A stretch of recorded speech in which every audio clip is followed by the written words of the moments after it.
Welcome to Residential Tech Talks. I'm Jeremy Glowacki, Executive Editor of Residential Tech Today.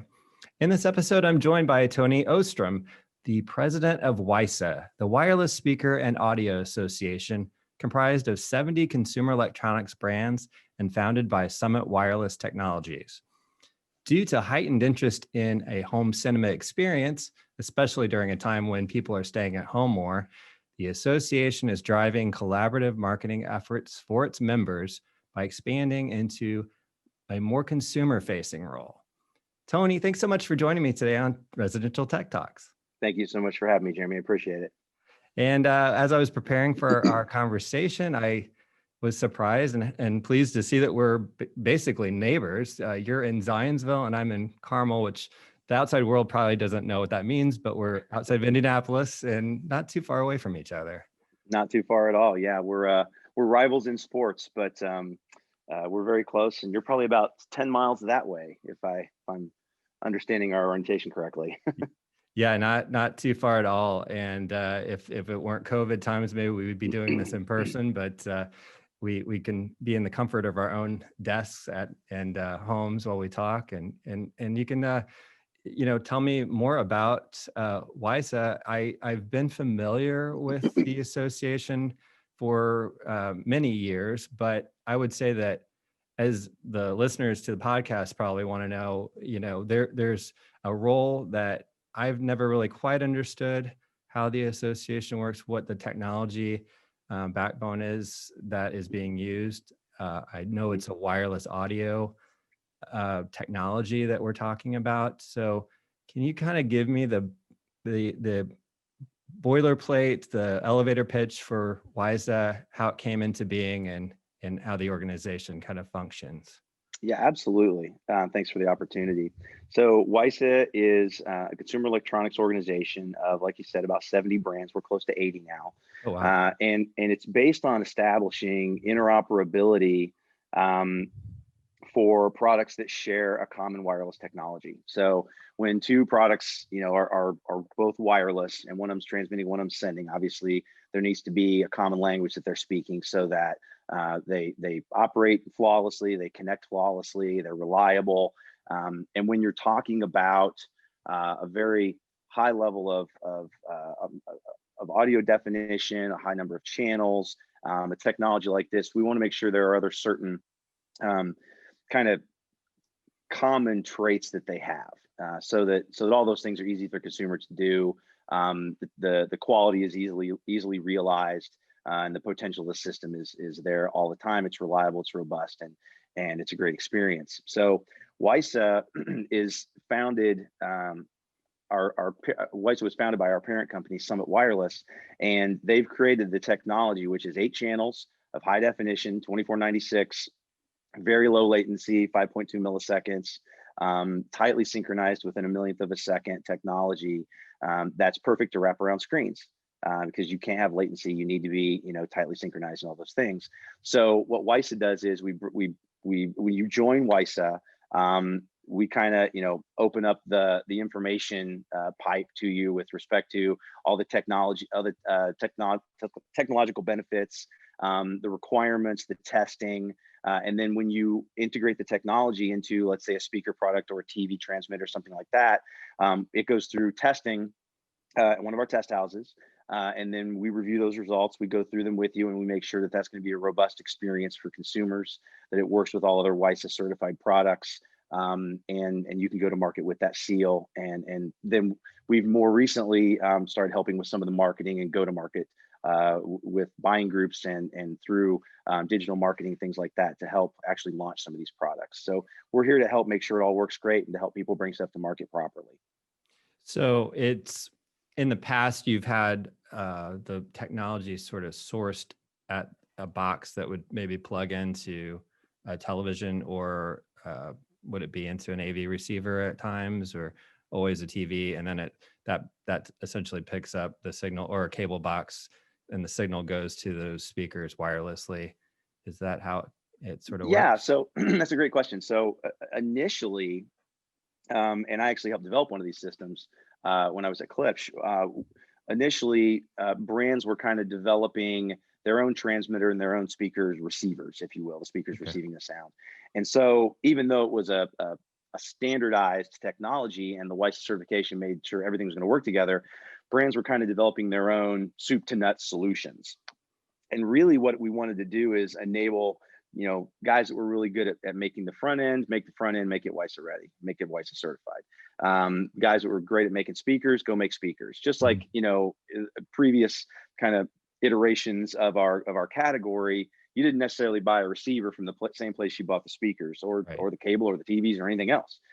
So what we really wanted to get into was more of a known interoperable category of products where I can buy brand A's TV, plug brand B's receiver or transmitter into it because I like the features it has, and then speakers from whatever brand or brands I want to complement my acoustic goals, my living arrangement, my budget, whatever. So originally, yes, it was kind of brands doing everything, and now what we're getting to is brands doing the things they're really good at and not being kind of forced to do things they really don't want to do. I'm a speaker guy. I don't want to make a transmitter, or I'm a TV guy. I don't want to have to make the other parts. Fine, do what you're good at. We'll certify them. They'll all work together.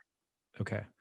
And in the ultimate ideal WiSA setup, just so I'm getting a good picture in my head of how a theater system, cinema system would look, you would have no real external boxes visible necessarily. It's embedded in products, and there's no need for even an AV receiver anymore because it's handling that distribution. Or is there still a need for some of these things and a need for an AV receiver if you want to have those effects of surround? Yeah, no, there's really no need for that extra kind of receiver part. What we're seeing now, content is king, and it's all coming through either a small piece of glass that I put in my pocket and use for phone calls, or a bigger piece of glass that I use on my desk, or a really big piece of glass that I hang on my TV or hang on my wall. And all that content is just coming through those devices. And what we really want to do is streamline the process of getting that content from wherever it's coming in on those three different applications to or form factors to into the speakers and onto the screen. And so the least amount of stuff I can have in between that, the better. And for us, okay, let's take a home cinema today. So much content comes in through Netflix and Hulu and HBO and all these great applications and services that I really just want the screen and the speakers. Yeah. And so if I can, in some cases, embed the technology into the TV or make it very simple to connect via a small dongle type thing that connects either USB or HDMI, and then place the speakers around the room, plug them in like I do other types of powered speakers, and I'm good to go. That's really an ideal scenario. And that's what we're building. That's what we feel is the easiest route for a consumer to get a great experience. And quite honestly, there are a lot of benefits to powering and tuning each speaker uniquely. And so we take advantage of that as well, as long as the signal from that source to those speakers is reliable, robust, high definition, tightly synchronized, and all the things that WiSA provides. And so that's the future that we're seeing is, the device that brings in all the content and then wireless connectivity to a theater full of speakers, and you're done. Right. There's no real competition for a wireless surround other than, proprietary, maybe device that would come from a manufacturer of a speaker. Could you say that there's competition to what you do? I know Bluetooth is not it because that's a different application. We're not talking surround sound when you're dealing with Bluetooth, and there's latency issues and all of that you said you're overcoming. So not to you don't have to say what it is, but is there something else that you're competing with? Because it seems like it's a pretty thing.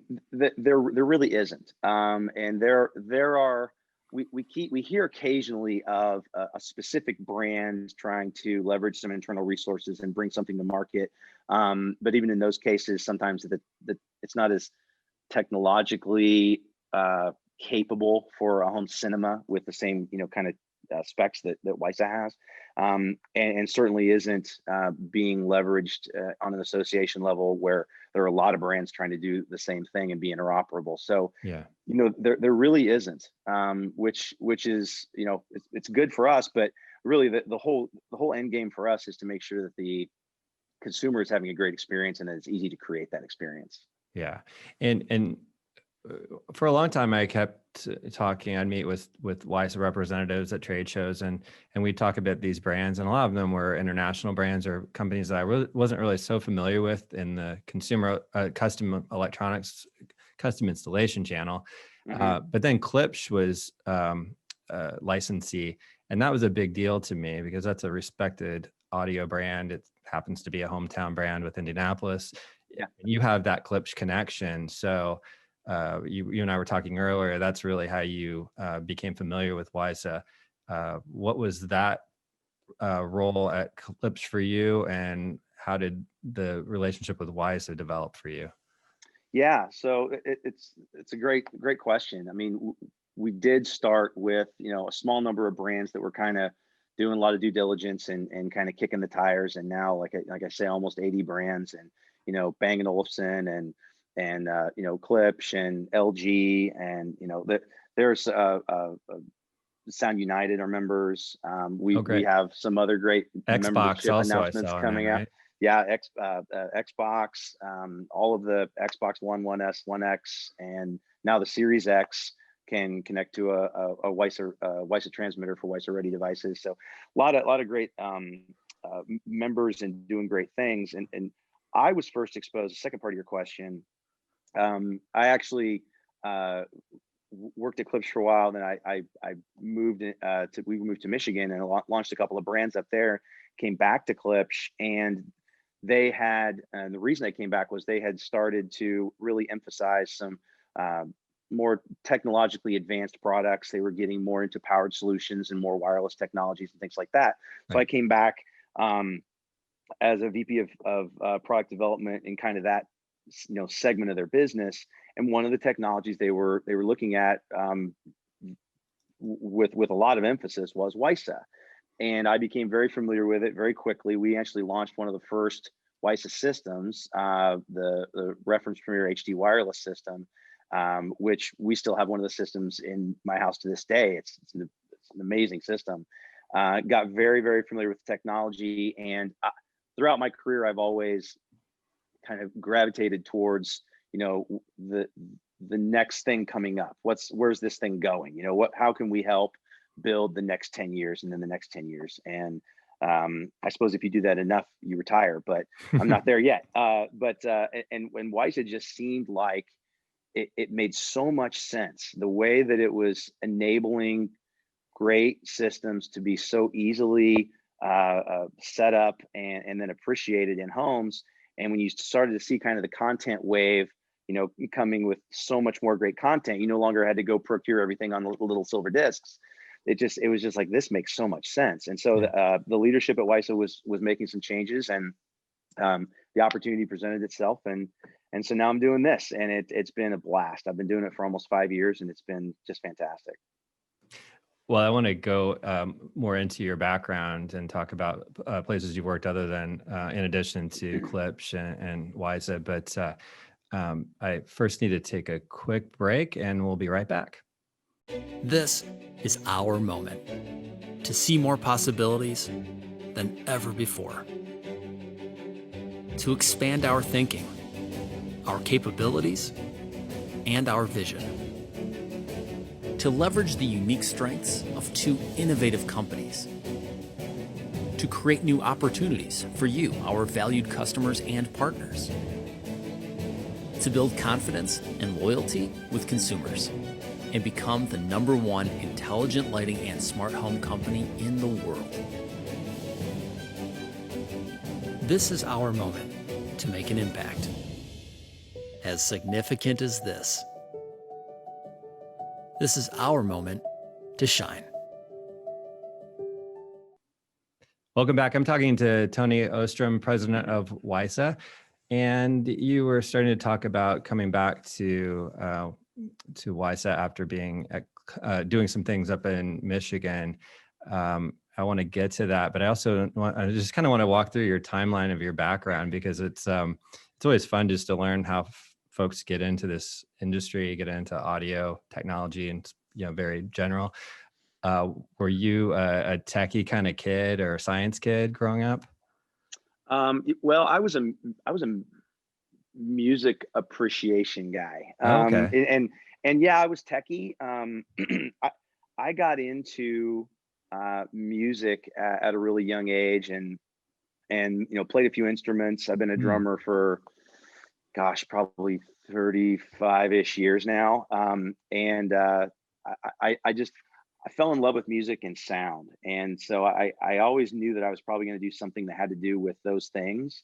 And we used to build crazy car audio systems and compete in IASCA, and I went to the finals, and that kind of led to my first real gig at JL Audio. Okay. Um, but I went to Ball State, and it was one of about three colleges in the country at the time, I think, that had kind of a music technology engineering degree. Oh, okay. Um, yeah, so I went there, and the minor was in physics, and it was just kind of all encompassing of performance and composition and recording and all that kind of stuff. And I didn't know what I wanted to do, but I knew it had to do with that. And Okay. then ended up working in retail for a little bit, and started to get into the system design outside of just cars.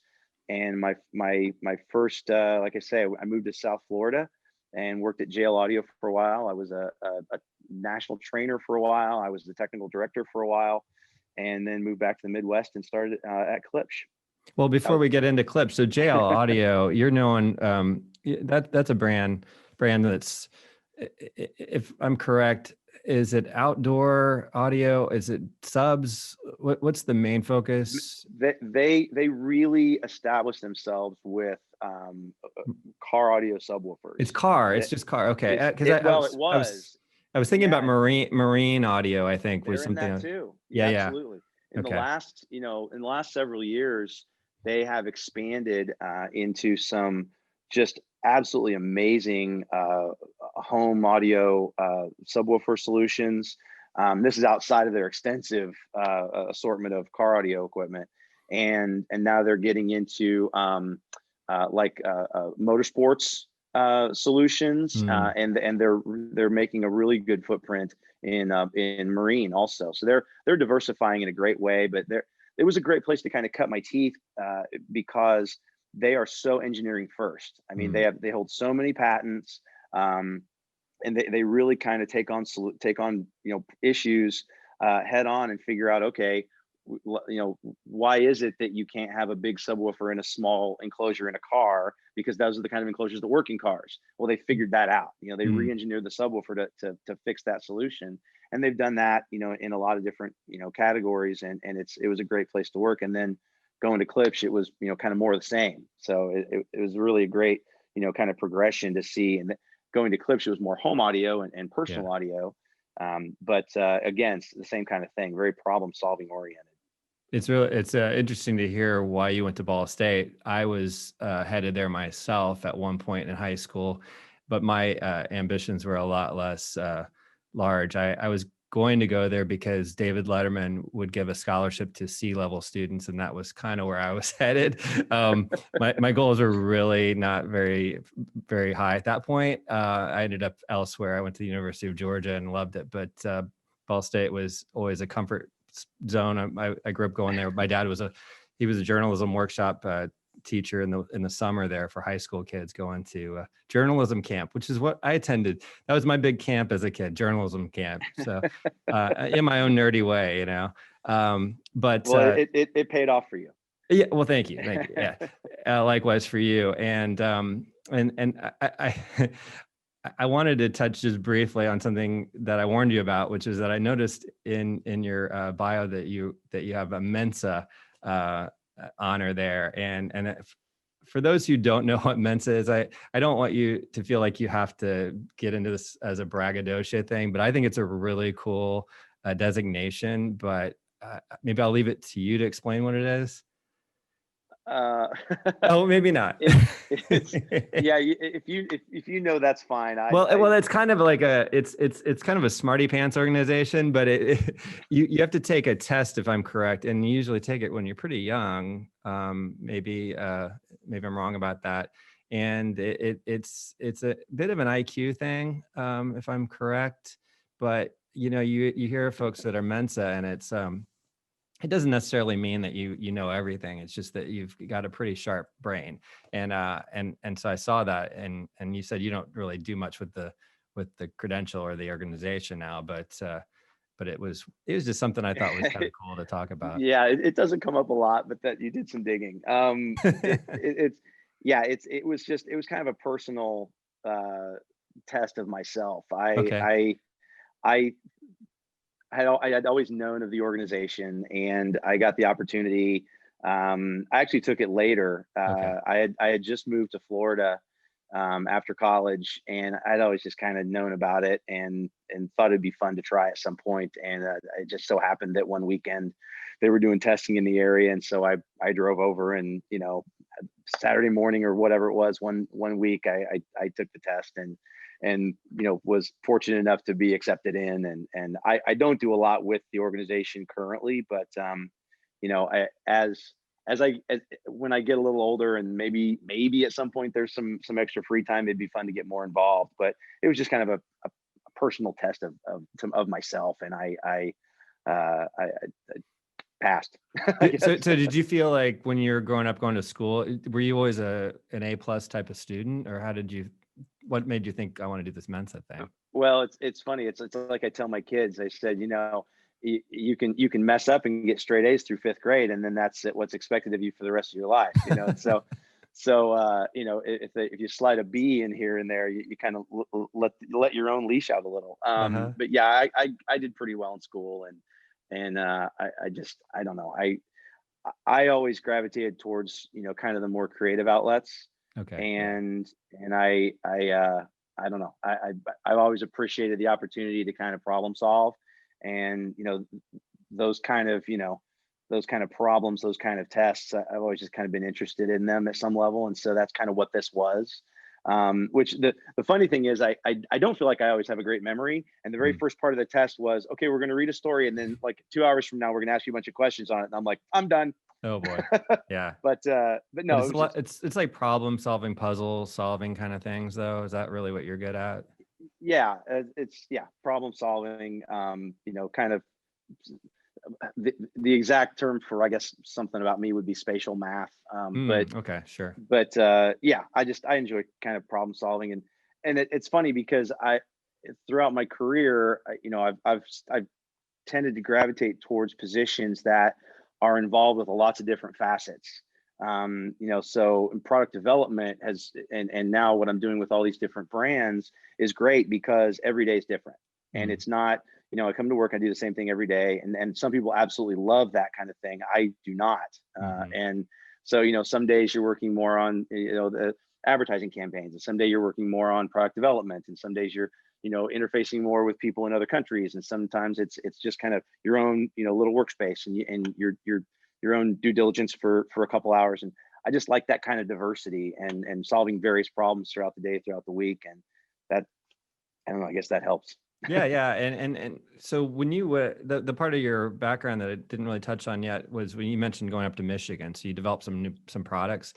Was that the time when you were able to actually create something kind of from a blank page, or brought in when something was being developed, they needed some expertise? What were those experiences?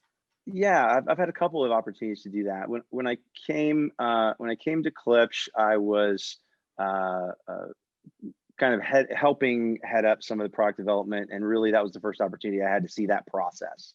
Okay. And from ideation, and we did some of that at JL. They did a lot of it at JL, but I was more in the technical and marketing end of things. When I went to Klipsch, it was more okay, here's a category, let's figure out who we are in this category, and then let's define some things and scope them all out to launch. And then when I went to Michigan, it was even more from scratch than that, because they were literally launching a brand new technology, and it was the PowerMat brand, which was all wireless charging, for devices. It was the first gig I ever had that had nothing to do with audio. Wow. Okay. And so we kind of got to idealize a lot of that, the whole product assortment, and working with some really talented people up there. Well, in the meantime, the parent company started communication and eventually had a contract in place with the Marley family. So like Bob Marley and Oh. his estate. Mhm.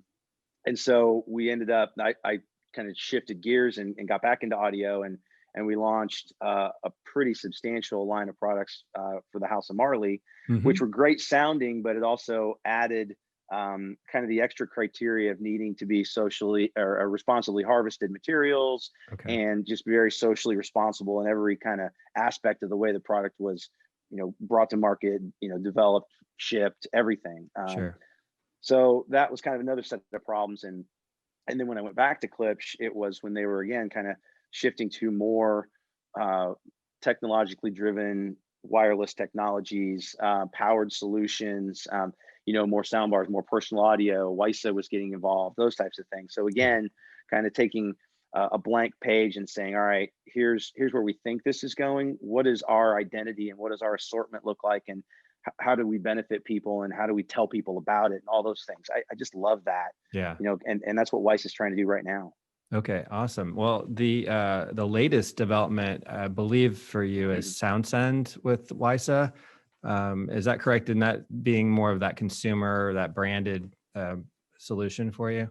Yeah, and it was another kind of opportunity for us to take a step back and say, okay, what do we need to take this next, this next several steps forward in this category? And we have all these great speaker solutions being developed, and so much content's coming into TVs. What's the glue that's going to get that TV to talk to all those speakers, all those WiSA certified speakers? And we talked with a lot of our membership, and it was basically like, look, we need a reasonably priced transmitter that works with all these TVs. Hmm. And so we eventually said, okay, here's what we're going to do. WiSA is going to develop a couple of these solutions, and we'll even bring the first one to market. And so we'll be responsible for creating it, getting it manufactured, bringing it to market, and then that'll give all the speaker guys the opportunity to connect to all these. I mean, like literally almost a billion TVs, Mm. hundreds and hundreds and hundreds of millions of TVs out there with an HDMI ARC or eARC connection that can easily plug into a transmitter, and now the speakers will just light up. Oh, So okay. so we basically now have two platforms. One of them became SoundSend, and actually, shameless prop plug here, but this is a SoundSend, Okay. and it basically just plugs in HDMI to a TV. And so now we have the ability to go and say, okay, speaker guys, have at it. Go Hmm. to retail, all your speakers will work. And for retailers, it couldn't be more simple, because all these TVs now in their showroom, they can plug that guy into it and all these speakers work. So Hmm. we productized that, and we have a couple of platforms available for our speaker brands to take and not have to necessarily do all the upfront heavy lifting to bring something to market, but they can make it theirs. They can wrap different plastic around it. They can make their own mobile application, their own feature sets, but the tech part is done. Okay. And so a couple of different things, a product's at market. It's going to, a standalone version of it's going to be at market probably within the next month. Mm. We just, one of our members, we just helped them launch Platin and Monaco, the 5.1 from Monaco and the 3.1 actually are being bundled with SoundSend, and those launched Monday. So, great solutions are starting to come out, and then we'll have the standalone product available as well. Okay. And again, give me an idea from a consumer standpoint how this might be seen in retail, where they're going, let's say it's like normal times, but they're masked up, they're going to to a Best Buy store, just to check a box store, and they want to buy a new TV. Is there something at point of sale where there's this way that you can connect an entire speaker collection, surround sound system, just with this little box? Is it going to be that kind of visibility, or is it going to be somehow with the TV, when you buy it and you go, oh wait, I should go back and buy speakers now? How do you see that working? Yeah, there are a couple of ways. So with WiSA ready TVs, and the distinction there is a WiSA ready TV has all the user interface and consumer aids on the actual TV itself, and will transmit audio out of the USB. And there are some great solutions to connect to TVs that way. One of them is from our member Axum, when they have a product called the Link. That's also the one that's certified for all the Xbox units. Okay. And so like LG, as an example, all of the 2019 and 2020 OLED and nanocell TVs have WiSA Ready logo on the side of the box. Okay. Like as an example, you go into MHT, many of the MHT stores within Best Buy, they have a demo there with an LG TV, the Axum Link, and a Klipsch system that shows WiSA technology kind of gluing it all together. So that's one avenue. Another avenue will be for the universal SoundSend solution, and we're now establishing some of the distribution for that. So if you visit our website, which has a lot of information, WiSAssociation.org, and then if you go /SoundSend, there's a bunch of information about the product and the online retailers that'll be making it available as well. And like I say, it's probably going to come out in the next month. Okay, great. Yeah, and some of that point of sale stuff and things will happen as well as all that gets established. Okay, and just kind of backtracking a little bit, you announced back in March some Dolby Height channel capabilities as well. So you're still able to provide Dolby Atmos as well in that setup with WiSA, correct? Absolutely. So basically the 8 channels that we provide with the wireless technology can be used for anything. And if you're redundant in one speaker, that's still only one channel. So let's say you wanted to have 2 subwoofers, that doesn't take 2 channels. That's just a subwoofer channel being picked up by 2 different speakers. But yeah, 2 of those channels can be, you could, with the 8, you could do 5.1.2, or you can even do hybrid systems, and you could wire the front stage and make everything else wireless and take advantage of wireless height channels, for all 4 or whatever. Nice. And honestly, a great new product solution that's been announced and coming out, I believe, the beginning of the year is from Life Audio, which is one of our newer members, and they have an in-ceiling speaker that'll be WiSA certified, and so you can easily add height channels to an existing wireless system, or even a hybrid wired wireless system, and use 4 of our channels for height. But they have a great product out that's winning awards. It seems like every couple of times I open up LinkedIn, I see that they've won an award. But it's a great solution, and that's the kind of innovation we're starting to see from more and more partners. Is okay, I can fill this niche. Life didn't have to make all the speakers in the transmitter. They're like, we want to make great in-ceiling speakers, right? And we're going to fill the Atmos niche. So you have Klipsch fronts and a Harman sub and Life height speakers and an LG TV, and you're good to go. So you can mix and match as you want, as long as everything's been through the process. Well, very good. That's a lot of good stuff happening as we look ahead. Any last kind of hopes for 2021 other than the elimination of COVID-19, of course, for all of us, for WiSA? More name recognition out there, I'm sure, and availability to the general population would probably be on your list, I'm sure. Yeah, I mean, you're going to continue to see more solutions come to market. We'll announce them, as they go through certification and are ready to go. You'll see some more brands joining, and the cool thing for us is we're now seeing brands join, not just to kick the tires of the tech like in the early years, but with a plan. We want to join. We have you on our roadmap here. We want to know, so we have some questions, and then we're gonna go to integration, and then get through certification. So we're seeing that more and more, which is fantastic. We're talking to some great TV brands. SoundSend is going to make connectivity simpler than it ever has been to more and more TVs. And we're also starting some initiatives with our WiSA Wave marketing program to leverage the